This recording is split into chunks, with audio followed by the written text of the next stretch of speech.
मृत्यु के बाद जीवन, गरुड़ पुराण की चेतावनियां। प्रस्तावना। मृत्यु, यह शब्द सुनते ही मन में एक अजीब सी सिहरन दौड़ जाती है। एक ऐसा रहस्य जिसे हर व्यक्ति अनुभव करेगा, लेकिन कोई भी पूरी तरह से समझ नहीं पाता। दुनिया की हर संस्कृति में मृत्यु के बाद जीवन को लेकर कई धारणाएं हैं, किंतु हिंदू धर्म के गरुड़ पुराण में इसका जो विस्तृत और रहस्यपूर्ण विवरण मिलता है, वह अद्वितीय है। यह पुराण सिर्फ मृत्यु के बाद की यात्रा नहीं बताता, बल्कि यह भी समझाता है कि जीवात्मा के कर्म कैसे उसके भविष्य को निर्धारित करते हैं, नरक, स्वर्ग या मोक्ष तक की यात्रा। यहाँ हम गरुड़ पुराण के अनुसार आत्मा की मृत्यु के बाद की संपूर्ण यात्रा को अध्याय दर अध्याय विस्तार से जानेंगे। एक ऐसी अद्भुत यात्रा जो चेतना से परे होती है, परंतु सत्य के अत्यंत निकट। अध्याय 1, मृत्यु की वह पहली सांस। जैसे ही अंतिम सांस रुकती है, वैसे ही आत्मा देह से बाहर निकलने लगती है। यह प्रक्रिया अचानक नहीं होती, यह धीमी, सूक्ष्म और अनुभूतिपरक होती है। शरीर शिथिल होता है, लेकिन आत्मा जागृत हो जाती है। गरुड़ पुराण के अनुसार मृत्यु के तुरंत बाद आत्मा को यह एहसास ही नहीं होता कि वह अब देह में नहीं है। वह आसपास के परिवेश को देखती है, अपने प्रियजनों को रोते हुए देखती है, लेकिन कुछ कर नहीं पाती। अभी आत्मा पृथ्वी पर ही होती है। यह उस संधि स्थिति में होती है जिसे प्रेतावस्था कहा जाता है। इस समय आत्मा का संबंध केवल स्मृतियों और भावनाओं से होता है। अगर मृत्यु अचानक हुई हो या जीवन में गहन मोह रहा हो, तो आत्मा इस स्थिति में फंसी रह सकती है। अध्याय 2, यमदूतों की यात्रा और 16 दिन का रहस्य। मृत्यु के कुछ समय बाद 2 यमदूत आत्मा के समीप आते हैं। उनके रूप भयावह होते हैं, लेकिन उनका कार्य दिव्य है, आत्मा को यमलोक तक पहुंचाना। यदि आत्मा पुण्यात्मा रही हो तो देवदूत आते हैं। यह यात्रा 17 दिनों तक चलती है। इन दिनों में आत्मा भूख प्यास, अकेलापन, डर और असहायता का अनुभव करती है।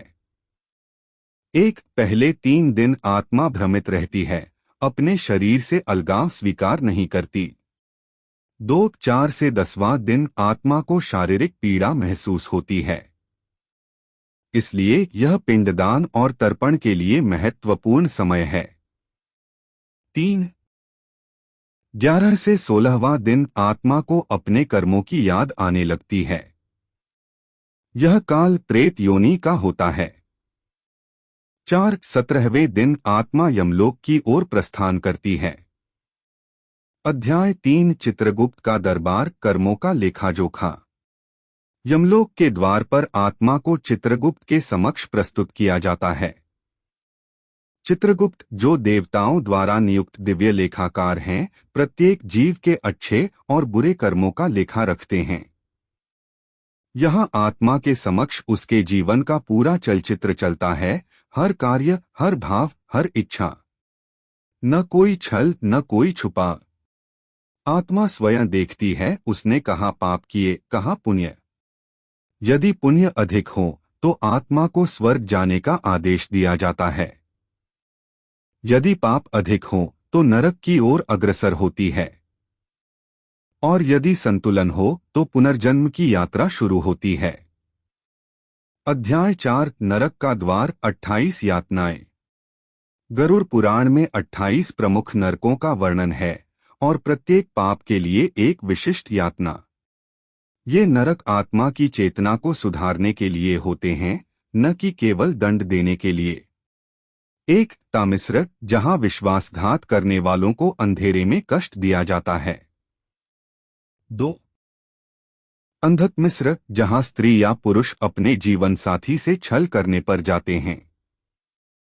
3, रौरव, निर्दोषों को सताने वालों के लिए। 4, महारौरव, जीव हत्या और पाशविकता के लिए। हर आत्मा को उसका पाप मात्र और उसकी प्रकृति के अनुसार नरक में भेजा जाता है, लेकिन यह स्थायी नहीं होता।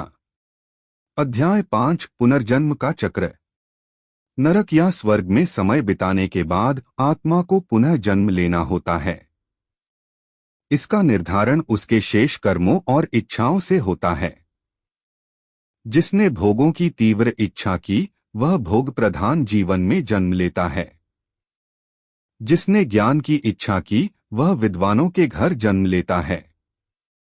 जिसने संतुलन साध लिया, वह मोक्ष की ओर अग्रसर होता है।